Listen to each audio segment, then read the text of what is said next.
নমস্কার, চৌধুরী রান্নাবান্না অ্যান্ড ব্লগে তোমাদের সবাইকে স্বাগত। আজকে পৌষ সংক্রান্তি, তাই পৌষ সংক্রান্তি সবার বাড়িতেই পিঠে হয়। তা আমরাও আজকে বানাচ্ছি হচ্ছে চুষি পিঠে।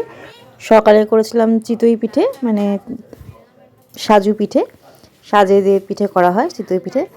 আর এখন হচ্ছে চুষি পিঠে। আর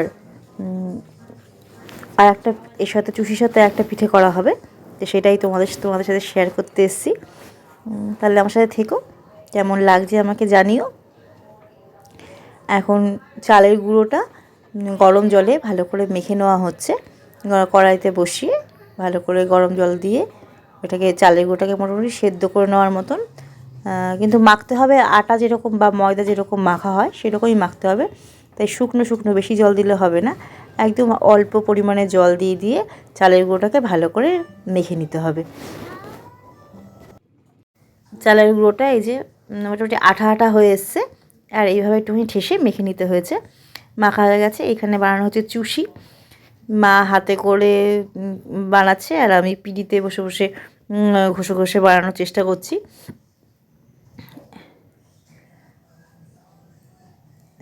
এইভাবে চুষিগুলো সব কেটে নিতে হবে।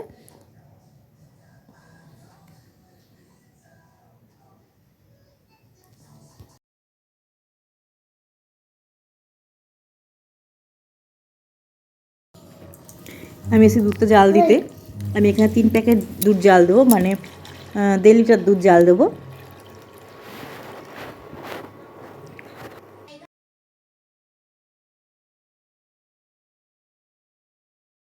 আর আমি এখানে বসে পড়েছি নারকেল কুড়ানোর জন্য। তোমরা ভাবছো যে চুষি পিঠে আবার নারকেল কুড়িয়ে কী হবে। চুষি পিঠের সাথে আমি আরেকটা পিঠেও আজকে একই সাথে বানাবো, সেটা হচ্ছে দোল্লা পিঠে। তার জন্য আমি নারকেল কুড়িয়ে নিচ্ছি।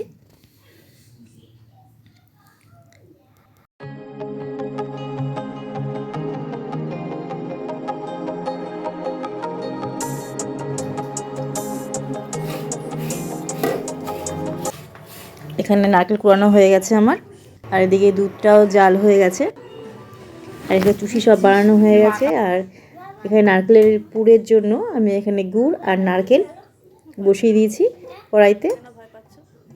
এটা আমি একটা ছেই বানিয়ে নেব নারকেলের।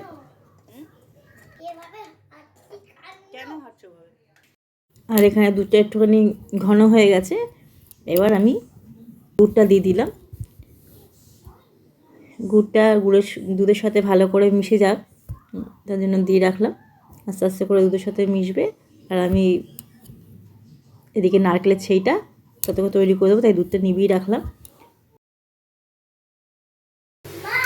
হ্যাঁ,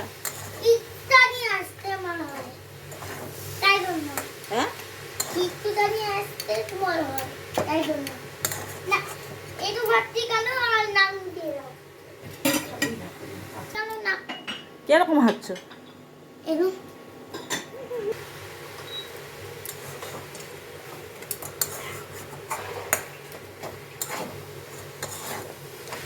আঠা আঠা হয়ে গেছে, নারকেলের ছাই আমার তৈরি হয়ে গেছে। এবার আমি এই চালের গুঁড়োটা যে নাড়া হয়েছিল সেটাকে ছোটো ছোটো করে গোল গোল বলের মতন করে নেব, আর তার মধ্যে নারকেলের পুর ভরে নেব। আমাদের তৈরি হচ্ছে দোলনা পিঠে। একই সঙ্গে দুটো পিঠেই বানানো হচ্ছে, মানে চুষির মধ্যেই আমরা এই দোলনা পিঠেগুলো দিয়ে দেবো। সাধারণত দুভাগে হয়, কিন্তু যখন চুষি পিঠে করা হচ্ছে সেই একই তো দুধের মধ্যেই চুবানো হয় এগুলো, ওই জন্য এইভাবেই তৈরি করা হচ্ছে। এবার এরকম বাটির মতন করে নিয়েছি। এবার এর মধ্যে এই নারকেলের পুরটা দিয়ে দেবো।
এখানে দুধটা জাল হয়ে গেছে আর গুড়ের সাথে গুড়টাও পুরো দুধের সাথে মিশে গেছে। এবার আমি এক এক করে সব যেগুলো বানিয়ে রেখেছি এগুলো আমি এবার দুধের মধ্যে ছেড়ে দেব।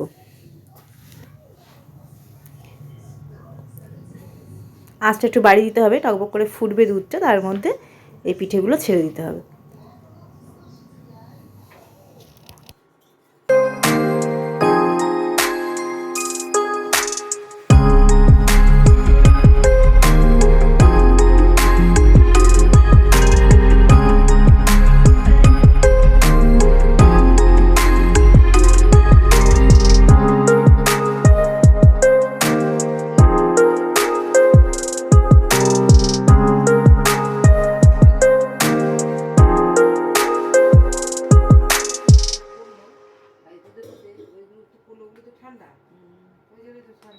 পিঠেগুলো একটু সেদ্ধ হতে দিতে হবে, দুধে ভালো করে একটু ফুটিয়ে নিতে হবে, নিলে পরে পিঠেগুলো ভালো নরম নরম হয়ে আসবে।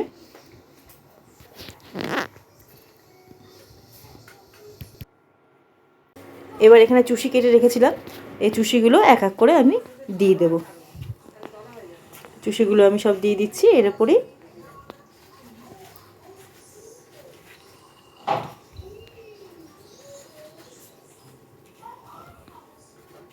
চুষিগুলো দিতে হবে আর একটু নেড়ে নিতে হবে যাতে চুষিগুলো আটকে না যায়, তার জন্য চুষিগুলো ছাড়তে হবে আর এক হাত দিয়ে চুষিগুলোকে সব নেড়ে নিতে হবে।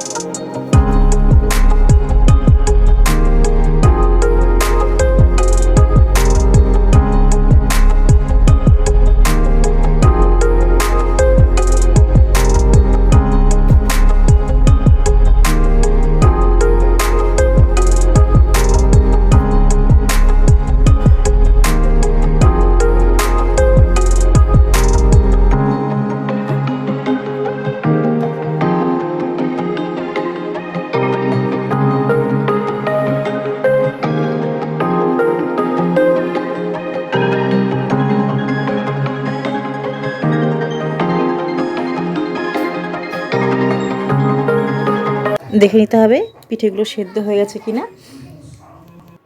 এখানে তৈরি হয়ে গেছে দোলনা পিঠে আর চুষি পিঠে।